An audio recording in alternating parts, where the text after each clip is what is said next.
আসসালামু আলাইকুম।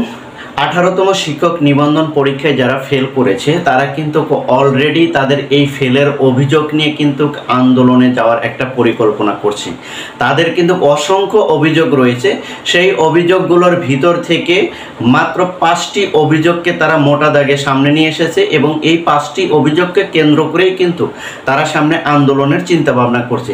কি সেই 5টি অভিযোগ? সেই 5টি অভিযোগ নিয়ে আলোচনা করব আজকের এই ভিডিওটিতে। প্রথম অবস্থায় যদি তাদের অভিযোগ আমরা প্রথম থেকে বলি, তাহলে তারা 1 নম্বর অভিযোগ হিসাবে যেটা তারা দাঁড় করিয়েছে সেটা হলো পাশের হার। তাদের কথা যে পাশের হার এত খারাপ এর আগে কোনো শিক্ষক নিবন্ধন পরীক্ষায় পায় নাই, তারা দেখে নাই। অর্থাৎ অন্যান্য শিক্ষক নিবন্ধন পরীক্ষায় ভাই কিন্তু 7 থেকে 8% ফেল করতো, কিন্তু এবার কিন্তু তারা বলছে যে 20,000-এরও উপরে শিক্ষার্থীরা ফেল করেছে, অর্থাৎ এই শুধুমাত্র ভাইবা পরীক্ষাতে। ঠিক আছে, এটা কিন্তু তাদের জন্য একটা বিশাল একটাই অভিযোগ, যে এই অভিযোগের ভিত্তিতেই কিন্তু 18তম শিক্ষক নিবন্ধনে যারা ফেল করেছে তারা কিন্তু সামনে কিন্তু আন্দোলনের একটা চিন্তা ভাবনা করছে। দ্বিতীয় তাদের যে অভিযোগ সেটা হলো ভোটের প্রশ্ন বিভিন্ন বোর্ডে বিভিন্ন রকম হয়েছে। এটা তাদের দ্বিতীয় অভিযোগ, যে এক এক বোর্ডে এক এক রকম কোশ্চেনগুলো করা হয়েছে, আর এই কোশ্চেনের ভিতরে বিভিন্ন অনিয়ম রয়েছে এবং বিভিন্ন অমিল রয়েছে। ঠিক আছে, এটা নিয়েও তাদের একটা বিশাল একটা অভিযোগ।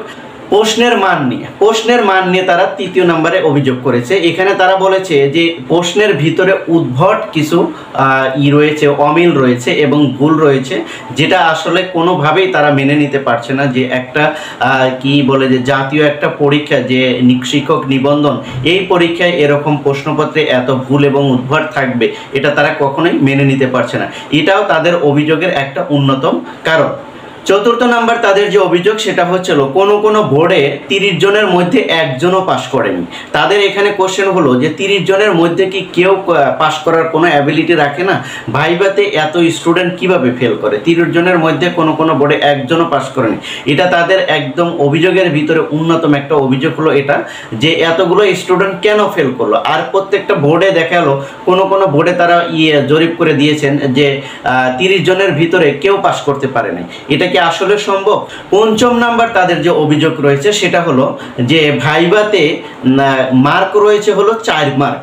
ঠিক আছে, 20 মার্কের ভিতরে প্রশ্ন করার রয়েছে হলো 4 মার্কের উপর প্রশ্ন করতে পারবে, কিন্তু আর বাকি যে 16 মার্ক, সে 16 মার্ক কিন্তু ড্রেস, রেজাল্ট, বিভিন্ন অন্যান্য বিষয়ের সাথে রিলেটেড। কিন্তু ভাইভাতে অনলি শুধু 4 মার্কের জন্য কোশ্চেন করতে পারবে। এই 4 মার্কের কোশ্চেনে কিভাবে এতগুলো স্টুডেন্ট ফেল করে, এটা নিয়ে তাদের ভিতরে একটা অভিযোগ বিশাল আকার ধারণ করেছে।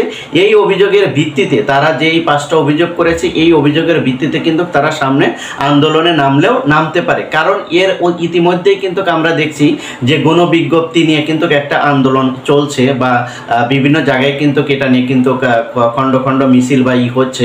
এখন এই যে ফেল করলো এতগুলো স্টুডেন্ট, 18তম শিক্ষক নিবন্ধনে ফেল করলো, তাদের যে এই অভিযোগ ফেলকারীদের, এখন তারা যদি এটা নিয়ে আবার নতুনভাবে আন্দোলন শুরু করে, হয়তো বা 19তম যে শিক্ষক নিবন্ধন আসছে তার সার্কুলারটা কিন্তু আরও বিলম্বিত হতে পারে। কারণ তাদের আন্দোলনের কারণে কিন্তু তারা যদি এনটিআরসি বা বিভিন্ন মন্ত্রণালয়ে ঝামেলা করে, তাহলে কিন্তু 18তম শিক্ষক নিবন্ধনের এই পরীক্ষার্থীদের কারণে কিন্তু যারা 19তম শিক্ষক নিবন্ধনের জন্য প্রিপারেশন নিচ্ছে তাদের কিন্তু পরীক্ষাটা কিন্তু পিছিয়ে যেতে পারে, বা সার্কুলারটা আসতে কিন্তু অনেক সময় লাগবে। তো ওভারঅল এই যে 5টি অভিযোগ নিয়ে তারা যে আন্দোলন করতে যাচ্ছে বা করার একটা পরিকল্পনা করছে, এ বিষয় নিয়ে আপনারা কি ভাবছেন? এবং তাদের এই যুক্তিগুলো, তাদের এই অভিযোগগুলো আসলে কি যৌক্তিক নাকি অযৌক্তিক, এ বিষয়টা নিয়ে আপনারা কি ভাবছেন তা অবশ্যই কমেন্ট সেকশনে জানাবেন। আর এরকম ইনফরমেটিভ এবং শিক্ষা বিষয়ক ভিডিও পেতে অবশ্যই চ্যানেলটি সাবস্ক্রাইব করে পাশে থাকবেন। Thank you so much.